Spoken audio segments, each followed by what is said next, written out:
মনে রাখবেন, যে সমস্ত কাজগুলো অনইসলামিক, শরীয়ত গর্হিত, মানে যেই কাজগুলো মানুষের কোনো কল্যাণ নেই, মানবতার কোনো কল্যাণ নেই, নামাজ নাই, রোজা নাই, ওযু নাই, গোসল নাই, পবিত্রতা নাই, হাই হোসেন হাই, আছে কিনা কোন? যেখানে নামাজ নাই, রোজা নাই, পবিত্রতা নাই, তাহারাত নাই, কিচ্ছু নাই, বাড়ি বাড়ি ঘুরছে হাই হোসেন হাই, এটার মধ্যে কোনো কল্যাণ আছে বলেন? ও যদি আল্লাহকে ডাকতো আল্লাহ আল্লাহ, মুহাম্মদ রাসূলুল্লাহর উপরে দরুদ পড়তো, যতবার এটা করছে তার চাইতে আল্লাহ পাক বেশি খুশি হয়ে যেতেন। এবং ইমাম হোসাইন রাদিয়াল্লাহু তাআলা আনহু, তারাও রুহের জগতে তার উপরে সন্তুষ্ট হয়ে যেতেন। সুবহানাল্লাহ। তা না করে যেটা করা হয়, এই গর্হিত মানে অপব্যয়, অপচয়, এই যে কুসংস্কার, এর থেকে আল্লাহ যেন আমাদেরকে হেফাজত করেন, আমাদের প্রজন্মকে হেফাজত করেন, আমাদের জাতিকে।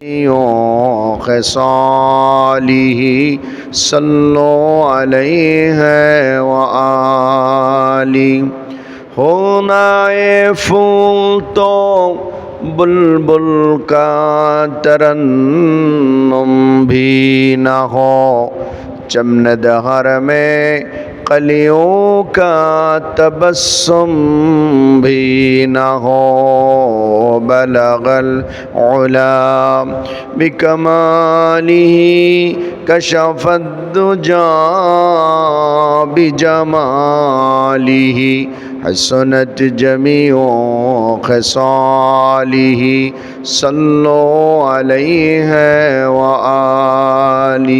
আশুরার গুরুত্ব, ফজিলত এ সম্পর্কিত আমরা কোরআন সুন্নাহ থেকে আলোচনা শুনব ইনশাআল্লাহ। সম্মানিত হাজিরিন, আল্লাহ রাব্বুল আলামিনের দরবারে শুকরিয়া জ্ঞাপন করি যে রব্বুল আলামিন আমাদেরকে সুস্থ শরীরে মসজিদে জুমার নামাজ পড়ার জন্য সুযোগ করে দিয়েছেন। কোন আলহামদুলিল্লাহ। আমাদেরকে পৃথিবীর অসংখ্য জাতি মতাদর্শের মধ্য থেকে মুসলিম জাতি হিসেবে আল্লাহ পাক, শ্রেষ্ঠ জাতি হিসেবে আল্লাহ পাক আমাদেরকে পৃথিবীতে আসার তৌফিক দান করেছেন।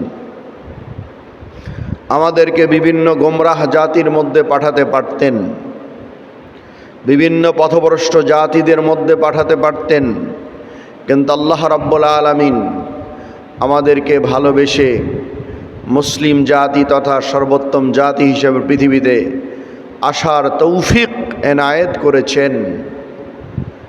এবং আমরা এই সুন্দর স্বাধীনভাবে আমাদের রাষ্ট্রে দিন পালন করতে পারছি, নামাজ পড়তে পারছি, কোরবানি করতে পারছি, আজান দিতে শুনতে পারছি, সুন্দরভাবে আমরা চলাচল করতে পারছি। আমাদের জন্মটা যদি পার্শ্ববর্তী দেশ ভারতে, ইন্ডিয়াতে হতো, আপনারা ইলেকট্রনিক প্রিন্ট মিডিয়ায় দেখেছেন, সেখানে নামাজ পর্যন্ত পড়তে দেওয়া হচ্ছে না, মসজিদগুলো ভেঙে গুড়িয়ে দেওয়া হচ্ছে, অসংখ্য মাদ্রাসাগুলো ভেঙে গুড়িয়ে দেওয়া হচ্ছে। ওদের দেশের সরকার সরকারিভাবে মুসলিমদেরকে পুশব্যাক করার চেষ্টা করছে। মুসলিম মানে তোমরা পাকিস্তানে, বাংলাদেশে চলে যাও। আমার বোনদেরকে মুসলিম তাহজিব তামাদ্দুন মেনে পর্দার সাথে চলাচল করতে গেলে তাদের উপর অ্যাটাক করা হচ্ছে। বাবার কাছ থেকে মেয়েকে কেড়ে নিয়ে তাদেরকে শ্লীলতাহানি করা হচ্ছে, বাধা দেওয়ার কেউ নেই। আল্লাহ রাব্বুল আলামিন ওই নিকৃষ্ট হায়েনার দলের কাছ থেকে আল্লাহ আমাদের হেফাজত করেছেন। কারণ আলহামদুলিল্লাহ। আমরা দোয়া করি ওই সমস্ত ইমানদার নরনারীদেরকে আল্লাহ তাআলা যেন হেফাজত করেন, আর ওই দুষ্টু হিংস্র হায়েনার জাতিদের হাত থেকে সভ্য ভদ্র মানুষদেরকে আল্লাহ তাআলা হেফাজত করেন। জোরে কান আমিন। আর দুষ্ট এবং হায়েনার গোষ্ঠীর কাজ যদি নসিবে হেদায়েত থাকে তাহলে আল্লাহ যেন ওদের হেদায়েত দেন, আর হেদায়েত না থাকলে আল্লাহর জমিন থেকে ওদেরকে ধ্বংস করে নিশ্চিহ্ন আল্লাহ তাআলা করে দেন। জোরে কান আমিন। পৃথিবীর বিভিন্ন রাষ্ট্রে স্বাধীনভাবে তারা ধর্ম পালন করতে পারছে না। কিন্তু ব্যতিক্রম রাষ্ট্র আমাদের, যারা অমুসলিম, হিন্দু, খ্রিস্টান, বৌদ্ধ, তারা মায়ের কোলে যেভাবে শিশু দুধ পান করতে করতে ঘুমায়, সেভাবে তারা নিরাপত্তার নিশ্চিতি করে এখানে দিন, ধর্ম, ব্যবসা বাণিজ্য তারা করে চলছে। বরঞ্চ আমাদের এই দেশে মুসলিমদের থেকে অমুসলিমদের অধিকার বেশি যত্নবান আমাদের দেশের সরকার। কথা বলেন ঠিক কিনা? তাদের অধিকার বেশি দেওয়া হয়। আর এটাই হলো ইসলাম, এটাই হলো কোরআন, এটাই হলো নবীজি মুহাম্মদ সাল্লাল্লাহু আলাইহি সাল্লামের আদর্শ। সম্মানিত ভাইয়ের আমার, আমি আজকের বিষয় যে আলোচনা করতে চেয়েছিলাম সেটা হলো আশুরার গুরুত্ব এবং ফজিলত। আশুরা মানে হলো 10, অর্থাৎ মুহররমের 10 তারিখতে আশুরা বলা হয়। এই যে দিন, মাস, সময়, এগুলো আল্লাহ পাক তিনি সৃষ্টি করেছেন। আসমান, জমিন, গাছপালা, তরুলতা, যত সৃষ্টিরাজি আছে সব যিনি বানিয়েছেন তিনি আল্লাহ। তিনি আমাদের জন্য মাসকেও নির্ধারণ করেছেন, দিনকেও নির্ধারণ করেছেন, এবং দিনের মধ্যে কিছু দিনকে আল্লাহ পাক মর্যাদাপূর্ণ করেছেন। আল্লাহ পাক কোরআন কারীম সূরাতুত তাওবার 36 নম্বর আয়াতে এভাবে বলেছেন, ইন্না ইদ্দাতাশ শুহুরি ইনদাল্লাহি 12 শাহরান ফি কিতাবিল্লাহি ইয়াওমা খালাকাস সামাওয়াতি ওয়াল আরদা মিনহা আরবাআতুন হুরুম ذلك الدين القيم فلا تظلموا فيهن أنفسكم। আল্লাহ পাক বললেন, নিশ্চয়ই গণনা অনুসারে আল্লাহর নিকট মাস হলো 12টি, 10 আর 2 12টি বিধান অনুসারে। এবং আল্লাহ রাব্বুল আলামিন আসমান, জমিন সব কিছু তিনি সৃষ্টি করেছেন এবং গণনা অনুসারে দিন এবং মাস হিসাবে 12টি মাসকে আল্লাহ পাক আমাদেরকে দিয়েছেন। তন্মধ্যে 4টি মাস নিষিদ্ধ মাস, যে সম্মানিত মাস, সে মাসের নাম হলো রজব, জিলকাদ, জিলহজ এবং মুহররম মাস। এই সম্মানিত মাসের একটি মাস হলো মুহররম মাস। সম্মানিত ভাইয়ের আমার, আর এটাই হলো সুপ্রতিষ্ঠিত বিধান আল্লাহর নিকটে। আর আল্লাহ পাক বললেন, তোমরা নিজেদের উপরে জুলুম করবে না।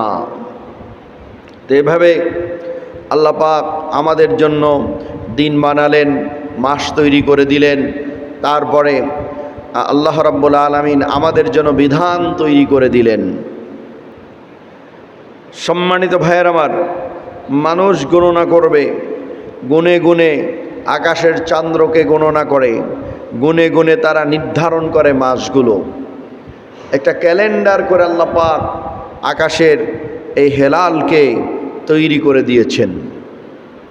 আল্লাহ রাব্বুল আলামিন কোরআন কারীমে বলেছেন, নবীজি আপনার কাছে যখন এই চন্দ্র সম্পর্কে জিজ্ঞেস করা হয়, আপনি তাদেরকে বলে দিবেন, ইয়াসআলুনাকা আনিল আহিল্লাহ কুল হিয়া মাওয়াকিতু লিন-নাসি ওয়াল হজ্জ। আল্লাহ রাব্বুল আলামিন বললেন যে আপনার কাছে এই চন্দ্র মাস বা চন্দ্র সম্পর্কে জিজ্ঞেস করলে বলুন, এটা হলো মানুষের জন্য গণনা করা হয়েছে, মানুষের জন্য নির্ধারণ করে দেওয়া হয়েছে। এটা একটা প্রতীক হিসাবে, সেটা হাজিদের জন্য, মানুষের জন্য। যেমন সুনির্ধারিত টাইমে হজ করতে হয়, হাজিরা সে নির্ধারণ করে চন্দ্র মাস দেখে। জিলহজ অর্থাৎ আপনার জিলহজ মাসে হজ অনুষ্ঠিত হয়। 7 তারিখে মিনায় রওনা দেয়, 8 তারিখে মিনায় অবস্থান, 9 তারিখে আরাফায় অবস্থান, তারপরে দিনে রাতের বেলায় মুজদালিফায় অবস্থান করে তারপরে জামরায় পাথর মেরে হজ সমাপন করে, তাওয়াফ করার পরে কাবাগর। সম্মানিত ভাইয়ের আমার, এখন আসুন এ আশুরার ফজিলতটা কি, এর গুরুত্বটা কি। সম্মানিত ভাইয়ের আমার, আল্লাহর হাবিব সাল্লাল্লাহু আলাইহি সাল্লাম বলেছেন, وقال عليه الصلاة والسلام أفضل الصيام بعد رمضان شهر الله المحرم وأفضل الصلاة بعد الفريضة صلاة الليل رواه مسلم। মুসলিম শরীফের মধ্যে হাদিসখানে এসেছে, নবীজি বললেন যে রমজানের পরে সবচেয়ে উত্তম রোজাটাই হলো আশুরার রোজা। কন সুবহানাল্লাহ। রমজানের রোজার যত মর্যাদা আছে, রমজানের পরে সবচেয়ে গুরুত্বপূর্ণ রোজা হলো আশুরার রোজা, নবীজি বললেন। আর এই মুহররম মাসটাই হলো আশুরার মাস। মুহররম মাস আল্লাহর মাস। আর নামাজ, যত নামাজ পড়া হয়, ফরজ নামাজের পরে যত নামাজ সুন্নত অর্থাৎ মুস্তাহাব নফল নামাজ রয়েছে, তন্মধ্যে সর্বোত্তম নামাজ হলো তাহাজ্জুদের নামাজ। সুবহানাল্লাহি ওয়া বিহামদিহি। ফরজ নামাজের পর সর্বোত্তম নামাজ হলো, রাসূল বললেন, তাহাজ্জুদের রাতের নামাজ। এরপরে এর ফজিলতের গুরুত্বটা কি? আমার আপনার নবীজি সাল্লাল্লাহু আলাইহি ওয়াসাল্লাম তিনি যখন মদিনায় হিজরত করলেন, হিজরত করার পর মদিনায় তিনি গেলেন। যাওয়ার পরে দেখলেন ইহুদিরা এই আশুরার দিনে রোজা রাখে। আল্লাহর হাবিব সাল্লাল্লাহু আলাইহি সাল্লাম বললেন, ইয়াহুদি মা হাযাল ইয়াউম আল্লাযী তাসুমুনাহু, ইহুদিরা আজকের দিনে তোমরা কেন রোজা রাখো? কিসের জন্য এই রোজা রাখা হয়? তখন তারা বলল, হাদা ইয়াউমুন আযীম, এটা আমাদের জন্য মহান একটা দিন। ক্বালু হাদা ইয়াউমু আযীম আনজাল্লাহু ফীহি মূসা ওয়া কওমুহু ওয়া গরাকা ফিরআউনা ওয়া কওমুহু ফাসামুহু মূসা শুকরান। অর্থাৎ এই দিনে মূসা আলাইহিস সালামকে আল্লাহ পাক ফেরাউনের কবল থেকে মুক্তি দিয়েছিলেন। আর মূসা আলাইহিস সালাম শুকরান, কৃতজ্ঞতা স্বরূপ এই দিনে রোজা রাখতেন। ফানাহনু তাসুমুহু, অর্থাৎ আমরাও এই দিনে রোজা রাখি, তাসুমু, তারাও এই দিনে রোজা রাখে। আল্লাহর হাবিব বললেন, আমরাও তো রোজা রাখবো। সুবহানাল্লাহ কন। কেননা মূসা আলাইহিস সালামের উপরে আমাদের বেশি হক। আমি নবী, মূসাও নবী। আমার উম্মতেরা ইমানদার। মূসা আলাইহিস সালামের অরিজিনাল যারা অনুসরণ করেছে তারাও ইমানদার, যারা সংযোজন বিয়োজন করে নাই, অরিজিনাল যারা মুমিন উম্মত তারাও ইমানদার। সুতরাং ইমানদারের উত্তরাধিকারী হিসাবে আমাদের হক বেশি, সুতরাং আমরাও রোজা রাখবো এই দিনে। আর রাসূল সাল্লাল্লাহু আলাইহি সাল্লাম সাহাবীদেরকে বললেন, তোমরাও রোজা রাখবে। একজন সাহাবী বললেন, ইয়া রাসূলুল্লাহ, তো ইহুদিদের অনুসরণ করা হয়ে গেল। নবীজি বললেন, আগামী বছর বাঁচলে, আল্লাহ যদি বাঁচিয়ে রাখে, আমি 9 এবং 10 2 দিন রাখবো, অথবা 10 এবং 11। সম্মানিত ভাইয়ের আমার, তো এই রোজা রাখলে সওয়াবটা কি হবে? আল্লাহর হাবিব সাল্লাল্লাহু আলাইহি সাল্লাম জানিয়ে দিলেন, وقال عليه الصلاة والسلام صيام يوم عاشوراء احتسبوا على الله أن يكفر السنة التي قبله। অর্থাৎ আশুরার দিনে রোজা রাখলে এর পূর্বের 1 বছরের সমস্ত গুনাহ খাতা আল্লাহ মাফ করে দিবেন। সুবহানাল্লাহ। সম্মানিত ভাইয়ের আমার, এটা হলো আশুরার ফজিলতের দিক দিয়ে আমরা এই কথাগুলো নবীর থেকে জানলাম। এটাই হলো ফজিলত আশুরার মুহররমের 10 তারিখের। এর ঐতিহ্যবাহী ঘটনাটা কি এবং আমাদের জন্য শিক্ষাটা কি, এখন আমরা এ বিষয় কোরআন থেকে জানার চেষ্টা করব ইনশাআল্লাহ।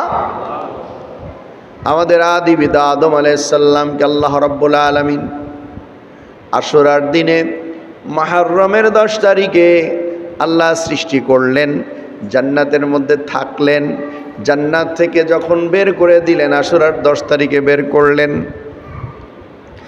দুনিয়ার জমিনে আম্মা জান হাওয়া আলাইহিস সালাম আদম আলাইহিস সালাম আরাফার ময়দানে যখন মিলিত হলেন, তাদের মাফ করে দেওয়া হলো, দুইজনকেই মাফ করে দেওয়া হলো।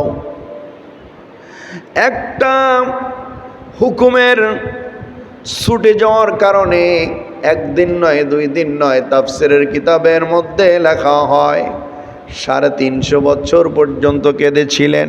350 বছর কেঁদে কেঁদে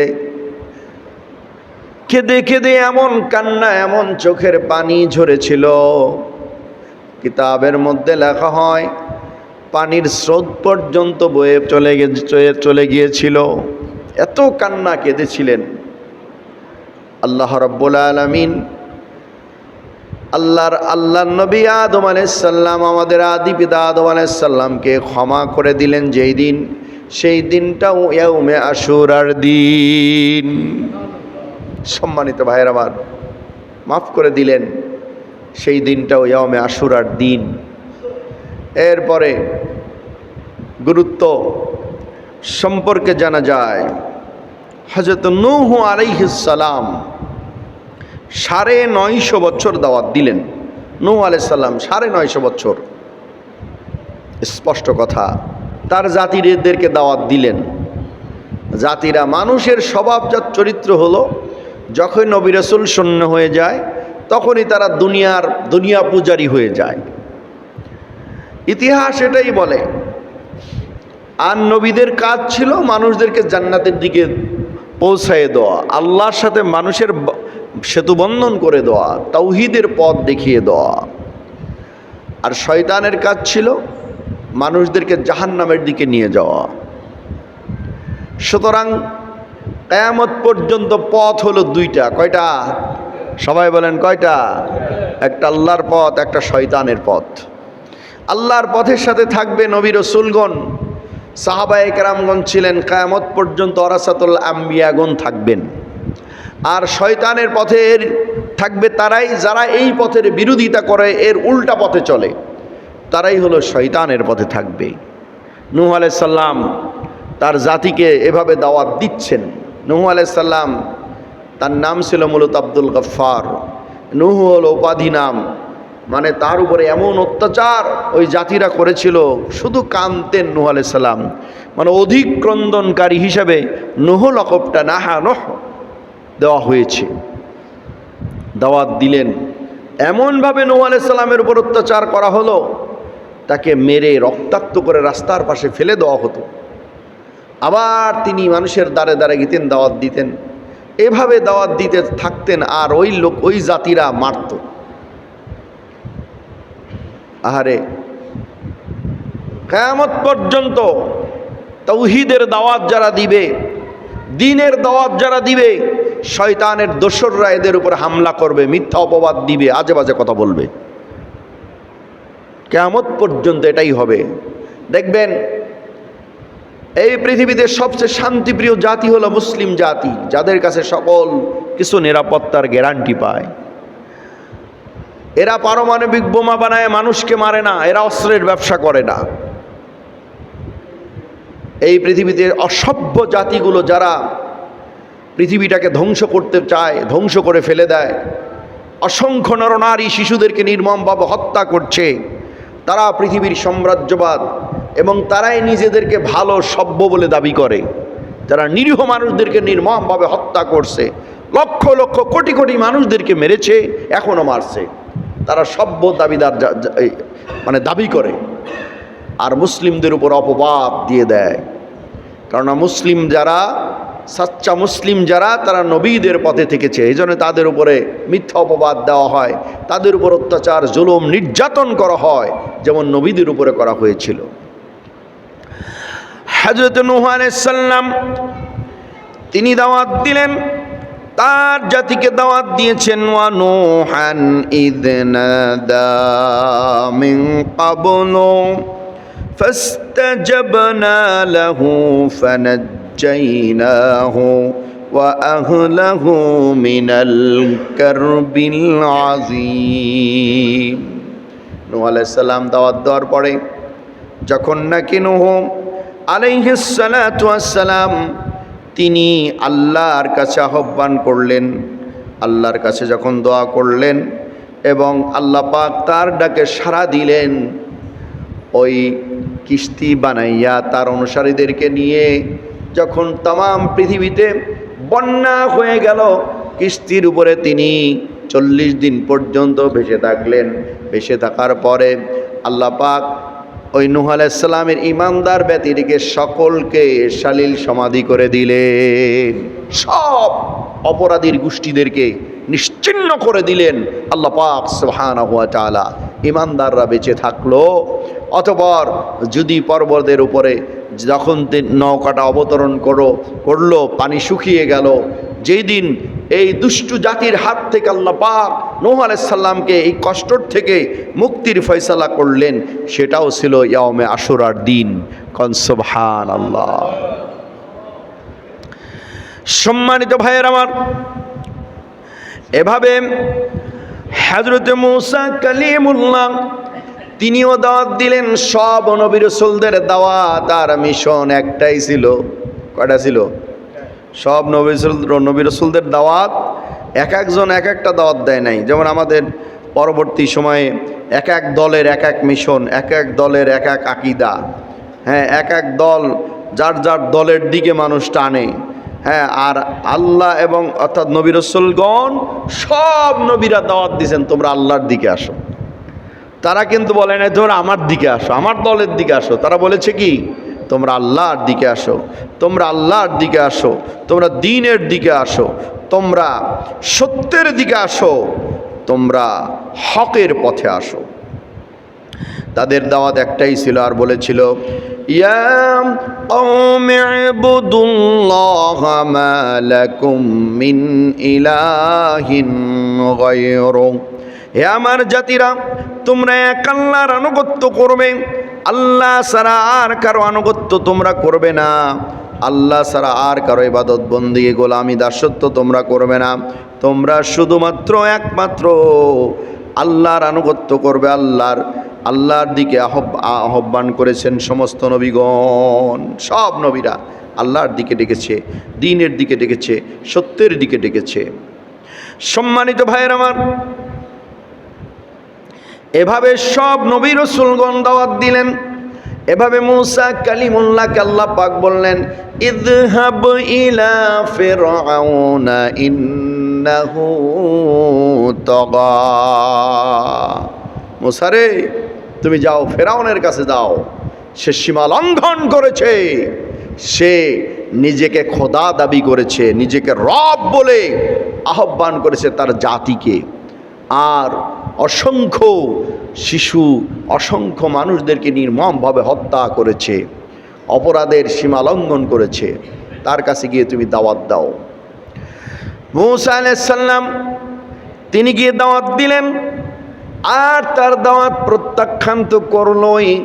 অনেক বড় ঘটনা, আমি ঘটনার দিকে যাচ্ছি না, আশুরার কথার দিকে যাচ্ছি।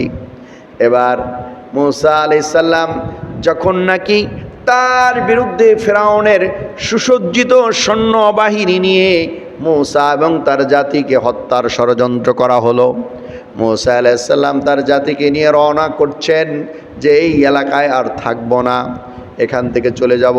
কেননা এই সরকার, ওই তখনকার সরকার হলো ফিরআউন। ফিরআউন শেষ পর্যন্ত মূসা আলাইহিস সালাম এবং তার জাতিকে বিরুদ্ধে যখন ষড়যন্ত্র শুরু করলো, হত্যা করার ষড়যন্ত্র শুরু করলো, তখন মূসা আলাইহিস সালাম তার জাতিদেরকে নিয়ে ওই দেশ ত্যাগ করে অন্যদিকে রওনা করলেন। সামনে পড়ল দরিয়া, সাগর পড়ল। এবার কোরআন এভাবে বলেছে ফালাম্মা তারাআল জামআনি ক্বালা আসহাবু মূসা ইন্না লামুদরাকুন। মূসা আলাইহিস সালাম যখন মূসা আলাইহিস সালামের জাতিরা দেখলেন দুই দল মুখোমুখি হয়ে গেল, এক দল আরেক দলকে দেখতেছে। এবার মূসা আলাইহিস সালামের জাতিরা বললেন, মূসা রে, আমরা তো পাকড়াও হয়ে গেলাম, ওদের হাতে আছে অস্ত্র শস্ত্র গোলাবারুদ সৈন্য, আমাদের হাতে তো কিছুই নাই, আমরা তো একবার অসহায়, আমরা তো ফিরআউনের কাছে পাকড়াও হয়ে গেলাম। এবার মূসা কালিমুল্লাহ ডাক দিয়ে বলতেছেন, আমার জাতিরা শুনে রাখো, আমি এমন এক রবের গোলামি করি, এমন এক আল্লাহর দিকে তোমাদেরকে ডেকেছি রে আমার উম্মতেরা, শোনো, আমার আল্লাহ আমাকে রাস্তা দেখায় দিবেন।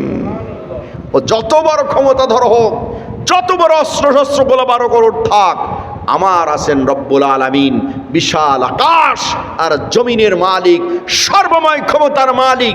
তিনি যা ইচ্ছা তাই করেন, কাউকে পরোয়া করেন না। তিনি আমার রব, তিনি আমাকে অবশ্যই পথ দেখায় দিবেন। মূসা আলাইহিস সালাম বললেন, আলা কাল্লা ইন্না মাইয়া রাব্বি সায়াহদিন। কখনো নয়, আমার আল্লাহ আমাকে অচিরেই দ্রুত আমাকে রাস্তা বলে দিবেন, পথ বলে দিবেন, কেননা আমি আমার আল্লাহর জন্য ঘর থেকে বের হয়েছি। কোন সুবহানাল্লাহ। আর যখন নাকি এখান থেকে শিক্ষা হলো, কিয়ামত পর্যন্ত যারা মুমিন, যারা ঈমানদার, যত বড় বিপদ আসুক না কেন, যখন ওই মুমিন, যখন ওই ঈমানদার আল্লাহ পাক রব্বুল আলামিনের উপরে তাওয়াক্কুল করবে, ভরসা করবে, ওয়া মান ইয়াতাওয়াক্কাল আলাল্লাহি ফাহুয়া হাসবুহ। আল্লাহ পাক বলেন, যে বান্দা, যে ব্যক্তি আমার উপরে, আল্লাহর উপরে তাওয়াক্কুল করবে, আল্লাহ পাক তার জন্য যথেষ্ট হয়ে যান। আল্লাহ পাক সঙ্গে সঙ্গে কত বিশ্বাস, আমার রাস্তা অতি দ্রুত দেখায় দিবেন, আল্লাহ পাক পথ বলে দিবেন। সম্মানিত ভাইয়ের আমার, যখন মূসা কালিমুল্লাহ আল্লাহর উপরে তাওয়াক্কুল করলেন, সঙ্গে সঙ্গে আল্লাহ পাক ওহী নাজিল করে জানায় দিলেন, ফাআওহাইনা ইলা মূসা আনিদরিব বিআসাকাল বাহর। সঙ্গে সঙ্গে ওহী জানায় দিলেন, আল্লাহ পাক বলেন, মূসা রে, তোমার হাতের লাঠিটাকে দরিয়ার উপরে ছেড়ে দাও। যখন দরিয়ার উপরে হাতের লাঠি ছেড়ে দেওয়া হলো, সঙ্গে সঙ্গে দরিয়ার সাগরের পানি স্টপ হয়ে গেল। একটা না, দুইটা না, 12টি রাস্তা হয়ে গেল, দুই পাশে পানি ব্রেক হয়ে গেল। আর মূসা আলাইহিস সালাম এবং তার জাতিরা সেই রাস্তা পাড়ি দিয়ে পার হয়ে গেলেন। কোন সুবহানাল্লাহ। রওনা করেছেন মূসা আলাইহিস সালাম, তার জাতিরা। এদিকে ফেরাউন তার সৈন্য দলবল সহ নদীর কোনারা হাজির, আর বলে, এত সুন্দর রাস্তা কে বানালো, কেমন করে হলো? এত সুন্দর রাস্তা কে বানালো? আল্লাহর দেওয়া রাস্তা তো ভালোই হয় নাকি কন? সেখানে তো কোনো কারচুপি হবে না, সেখানে তো কোনো দুর্নীতি হবে না, সুন্দর করে একেবারে রাস্তা বানাই দিয়েছেন আল্লাহ পাক। মূসা আলাইহিস সালামের জাতিরা পার হচ্ছে, ফেরাউন মিয়া এসে দাঁড়ায় বলে, এটাও মনে হয় মূসার জাদু, সুতরাং আমরা যাব না, এই জাদুর মধ্যে পড়ব না। কিন্তু প্রধানমন্ত্রী তো মূসা, কিন্তু অন্যান্য মন্ত্রী, সামসা মন্ত্রী থাকে না কিছু প্রধানমন্ত্রীর, মানে আশেপাশে যারা থাকে, তাদের কারণে প্রধানমন্ত্রী অনেক সময় বিভ্রান্ত হয়ে যায়। মূসা আলাইহিস সালামের চামচা মন্ত্রী ছিল, মূসার মন্ত্রী যেগুলো পরিষদ ছিল, হামান, অন্যান্য মন্ত্রীরা কয়, আরে মূসা যেহেতু গেছে আমরাও যেতে পারবো, চলেন। বুঝতে পারছেন? ফেরাউন ব্রেক হয়ে গেছে, তাফসীরের ভিতরে আসছে, কিন্তু অন্যান্য মন্ত্রীরা কয় না, মূসা গেছে আমরাও যাইতে পারবো। অনেক সময় বিভিন্ন রাষ্ট্রের প্রধানমন্ত্রী ইচ্ছা করলে অনেক কিছু করতে পারে না, আশেপাশের লোকগুলো যদি দুষ্ট হয় তাহলে সেই দেশটাকে ওই প্রধানমন্ত্রী ভালোভাবে চালাতে পারে না, বিপদে পড়ে যায়। তো এই বিপদে পড়তেছেন ফেরাউন। সে চাইছিল না যাইতে, কয় এটাও ফেরাউনের জাদু, যাব না। অন্যান্য মন্ত্রীরা কয় না, মূসা গেছে আমরাও যেতে পারবো, চলেন। ঠিক আছে চলো, রওনা তো করছে। এদিকে মূসা আলাইহিস সালাম উপরে উঠে গেল, ফেরাউন তার সৈন্য দলবল নিয়ে নদীর মাঝখানে। আল্লাহ পাকের এত কিছু বলার দরকার আছে? শুধু বলেন কোন হয়ে যায়, সঙ্গে সঙ্গে হয়ে যায়। সুবহানাল্লাহ। আল্লাহ রাব্বুল আলামিন জানায় দিলেন, ইন্নামা আমরুহু ইযা আরাদা শাইআন আইয়াকুলা লাহু কুন ফায়াকুন। আল্লাহ রাব্বুল আলামিন যখন কোনো কিছু করার ইচ্ছা করেন শুধু বলেন কোন, তুমি হয়ে যাও, সঙ্গে সঙ্গে অনুরূপ হয়ে যায়। ফেরাউন যখন নদীর মাঝখান বরাবর, রাস্তা বরাবর, আর মূসা আলাইহিস সালাম সাগরের পারে চলে গেছে, আল্লাহ পাক বললেন নদীরে, সাগর রে, তুমি যেমন ছিলে তেমন হয়ে যাও। সাগর যেমন ছিল তেমন হয়ে গেল। সঙ্গে সঙ্গে পানির এমন প্রচণ্ড তাপ, প্রচণ্ড চাপ, এমন চাপ প্রয়োগ করল, ফেরাউনের ওই সময় সবচেয়ে সুপার পাওয়ার সুসজ্জিত বাহিনীগুলো পানির প্রচণ্ড হিটে, পানির চাপে ভেঙে চুরমার হয়ে গেল।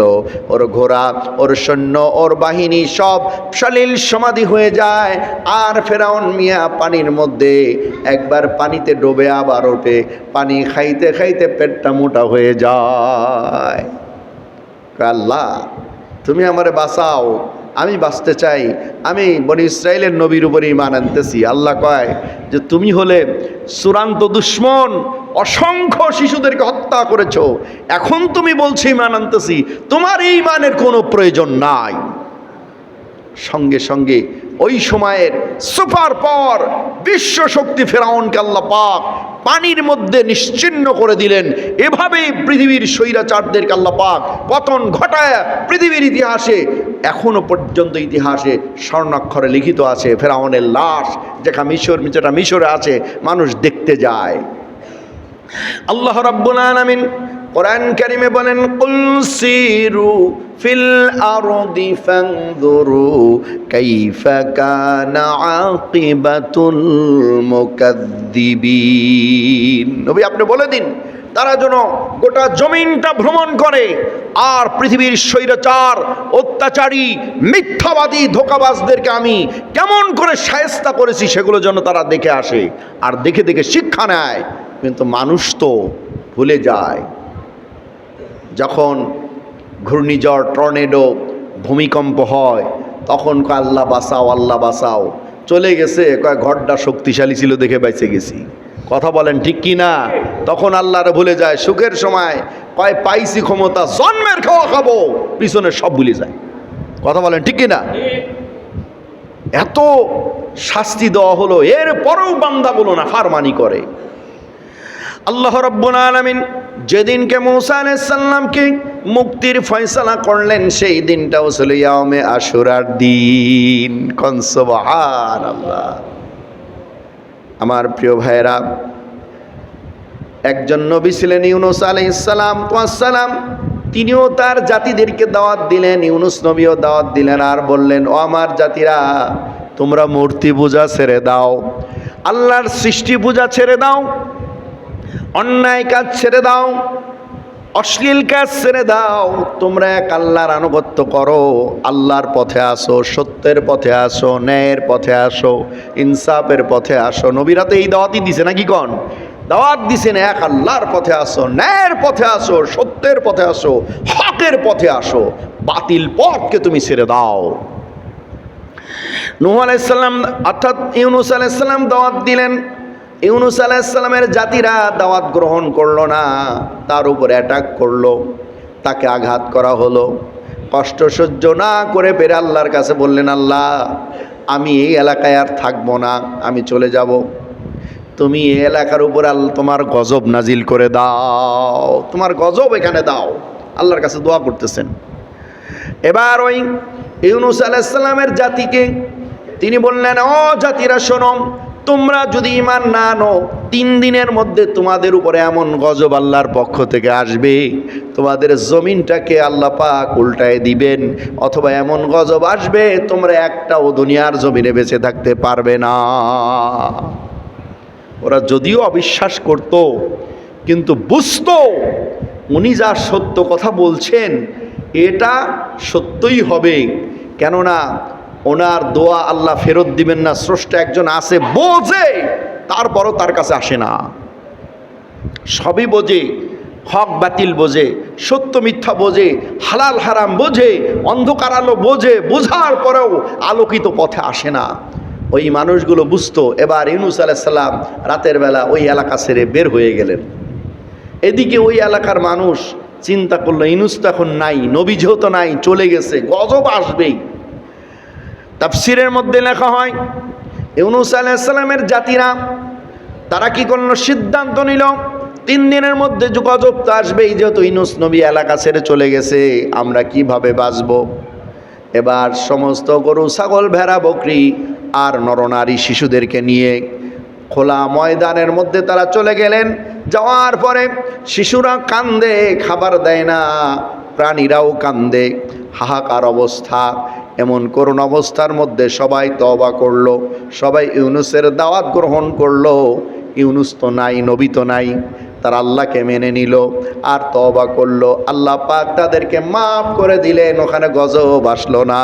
সুবহানাল্লাহ কর, আল্লাহ মাফ করে দিয়েছেন। এদিকে ইউনূস আলাইহিস সালাম রাতের মধ্যে রওনা করছেন, সামনে নদী পার হবেন, নদীর মধ্যে জাহাজে উঠলেন। জাহাজ কিছু দূর যাওয়ার পরে তুফানে আটকে গেছে, আর চলে না।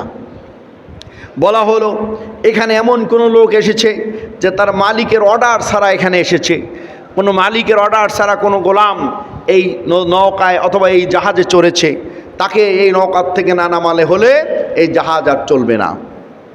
এখন কে সেই ব্যক্তি নির্বাচন করা হচ্ছে। দেখা গেল বারবার ইউনূস আলাইহিস সালামের নামটা আসতেছে। ইউনূস আলাইহিস সালাম নবী, তার চেহারা সুন্দর, ভদ্র, নম্র, শিক্ষিত, মার্জিত, সকল গুণাগুণ তার চেহারার মধ্যে দেখা যাচ্ছে। এই লোকটা এরকম মালিকের অর্ডার ছাড়া আসছে, তার মালিককে না বলে আসছে, এটা বিশ্বাস হয় না। বারবার করে লটারি করতেছে, 3 বার করে করছে, 3 বার ইউনূস আলাইহিস সালামের নাম আসছে। আর ইউনূস নবী তিনি তো বুঝতেছেন যে আমার মালিক তো দুনিয়ার মালিক না, আমি তো আল্লাহর পারমিশন, আল্লাহর অর্ডার ছাড়া নিজের মন মতো আসছি। এখন বুঝতে পেরে ইউনূস আলাইহিস সালাম তিনি নিজেই ওই সাগরের মধ্যে ঝাঁপ দিলেন। সুবহানাল্লাহ কর। ইমানদার ইউনূস নবী সাগরে ঝাঁপ দিলেন। ওদিকে আল্লাহ পাক বলে দিলেন মাছকে, মাছ তুমি যাও আমার নবীকে তোমার পেটের মধ্যে ঢুকায় নাও, তবে তাকে হজম করা যাবে না। নবী যাতে ইউনূস, আমার নবী ইউনূস যেন কষ্ট না পায়, তোমার পেটের মধ্যে সে থাকবে, তাকে হজম করা যাবে না। সুবহানাল্লাহ। তাফসীরের মধ্যে এসেছে ইউনূস আলাইহিস সালাম মাছের পেটের মধ্যে 1 দিন নয়, 2 দিন নয়, 40 দিন পর্যন্ত থাকলেন। মাছ সমুদ্রের তলদেশে চলে যায়, মাছ সমুদ্রের একবারে তলদেশে যায়। ইউনূস নবী আলাইহিস সালাম তিনি খেয়াল করেন সমুদ্রের তলদেশে যে প্রাণীগুলো রয়েছে, ছোট্ট ছোট্ট প্রাণী, পাথরের নিচের প্রাণী, সমগ্র প্রাণীগুলো আল্লাহর তাসবিহগুলো পড়তেছেন। আল্লাহর তাসবির আওয়াজগুলো ইউনূস আলাইহিস সালামের কানের মধ্যে যাচ্ছে। সুবহানাল্লাহ। সমস্ত প্রাণীরা আল্লাহর জিকির করতেছে, আল্লাহর তাসবিহগুলো পড়তেছেন। ইউনূস আলাইহিস সালাম তিনিও স্মরণ হয়ে গেল, আল্লাহর নাম ডাকা শুরু করলেন, আল্লাহর তাসবিহগুলো পড়া শুরু করলেন, আল্লাহর কাছে কান্দা শুরু করলেন। ফানাদা ফিয-যুলুমাতি আল্লা ইলাহা ইল্লা আনতা সুবহানাকা ইন্নী কুনতু মিনাল যালিমিন। ইউনূস আলাইহিস সালাম আল্লাহর তাসবিহ পড়েন আর আল্লাহকে ডেকে বলেন, আল্লাহ এই অন্ধকার, 3 প্রকার অন্ধকার, মাটির মাছের পেটের মধ্যের অন্ধকার, সমুদ্রের তলদেশের অন্ধকার, আমাবস্যার অন্ধকার, অন্ধকার জগৎ মাছের পেটের মধ্যে সমুদ্রের তলদেশ দিয়ে আল্লাহকে ডেকে বলে, আল্লাহ রব্বুল আলামিন, আমি সাক্ষ্য দিচ্ছি, আপনার পবিত্রতা বর্ণনা করছি, আপনার তাসবিহগুলো পড়তেছি, আর আমি স্বীকার করে নিচ্ছি আমি ভুল করে ফেলেছি, আমি জুলুম করে ফেলেছি আমার নফসের সঙ্গে। আল্লাহ আমি তো জালিমদের অন্তর্ভুক্ত হয়ে গেছি, তুমি আমাকে মাফ করে দাও, তুমি আমার এখান থেকে পরিত্রাণের ব্যবস্থা করে দাও। কোন সুবহানাল্লাহ। আল্লাহকে ডাকতেছেন সমুদ্রের তলদেশে মাছের পেটের মধ্যে থেকে। আল্লাহ রাব্বুল আলামিন সঙ্গে সঙ্গে ইউনূসের ডাকের জবাব দিলেন, ফাস্তাজাবনা লাহু ওয়া নাজ্জাইনাহু মিনাল গাম্মি ওয়া কাযালিকা নুনজিল মুমিনিন। জোরে কান আল্লাহু আকবার। আল্লাহ রাব্বুল আলামিন জবাব দিয়ে দিলেন আর বললেন, শোনো ইউনূস, তোমার দোয়া আমি কবুল করে নিলাম। জোরে কান আল্লাহু আকবার। আমি তোমার ডাকে সাড়া দিলাম। শোনো ইউনূস, আর তোমাকে আমি পরিত্রাণের ব্যবস্থা করলাম। কিয়ামত পর্যন্ত যারাই মুমিন হবে, যারা ইমানদার হবে, যত বিপদ আসুক, যত সমস্যায় পড়ুক, রোগ শোক বিপদ আপদ যায় আসুক না কেন, আমার কাছে যদি ডাকে, আমাকে যদি আহ্বান করে, আমার কাছে সাহায্য চায়, আমি এভাবেই সমস্ত মুমিনদেরকে মুক্তির ফয়সালা করে দিব। এই যে মুক্তির ফয়সালা হয়ে গেল, যেদিন মাছের পেট থেকে মুক্তি পেলেন, সেই দিনটাও ছিল ইয়াউমে আশুরার দিন। আল্লাহ তাআলা কবুল করুন, আমিন। সম্মানিত ভাইয়ের আমার, সুতরাং আজকে ইয়াউমে আশুরার আলোচনার থেকে আমাদের শিক্ষা হলো, সামনে আমরা আরও আলোচনা করব ইনশাআল্লাহ। আগামী জুমায় আশুরার আরও গুরুত্ব, কারবালার শিক্ষা, শেষে যে কারবালার ঘটনা, সেটা আমরা আলোচনা শুনবো ইনশাআল্লাহ। তবে একটা কথা বলি, সেটা হলো মুহররম নিয়ে কিছু কুসংস্কার আছে, তার থেকে আমরা নিজেরা বিরত থাকব, অন্যদেরকে বিরত রাখার চেষ্টা করব। পারবো না ইনশাআল্লাহ? বিশেষ করে কিছু ক্রমান্বয়ে কিছু কুসংস্কার মানুষের মধ্যে ঢুকেছে, যেটা কোরআন এবং সুন্নাহ বহির্ভূত, আল্লাহ এবং রাসূলের বহির্ভূত, ইসলামিক শরিয়া বহির্ভূত। সেই আমলগুলো পরিত্যাজ্য, এটা আমাদের দায়িত্ব। মনে রাখবেন, যে সমস্ত কাজগুলো অনইসলামিক, শরীয়ত গর্হিত, মানে যেই কাজগুলো মানুষের কোনো কল্যাণ নেই, মানবতার কোনো কল্যাণ নেই, নামাজ নাই, রোজা নাই, ওযু নাই, গোসল নাই, পবিত্রতা নাই, হাই হোসেন হাই, আছে কি না? কোন যেখানে নামাজ নাই, রোজা নাই, পবিত্রতা নাই, তাহারাত নাই, কিচ্ছু নাই, বাড়ি বাড়ি ঘুরছে হাই হোসেন হাই, এটার মধ্যে কোনো কল্যাণ আছে বলেন? ও যদি আল্লাহকে ডাকতো, আল্লাহ আল্লাহ, মুহাম্মদ রাসূলুল্লাহর উপরে দরুদ পড়তো, যতবার এটা করছে তার চাইতে আল্লাহ পাক বেশি খুশি হয়ে যেতেন। এবং ইমাম হোসাইন রাদিয়াল্লাহু তাআলা আনহু, তারাও রূহের জগতে তার উপরে সন্তুষ্ট হয়ে যেতেন। সুবহানাল্লাহ। তা না করে যেটা করা হয়, এই গর্হিত মানে অপব্যয়, অপচয়, এই যে কুসংস্কার, এর থেকে আল্লাহ যেন আমাদেরকে হেফাজত করেন, আমাদের প্রজন্মকে হেফাজত করেন, আমাদের জাতিকে হেফাজত করেন। জোরে কান আমিন।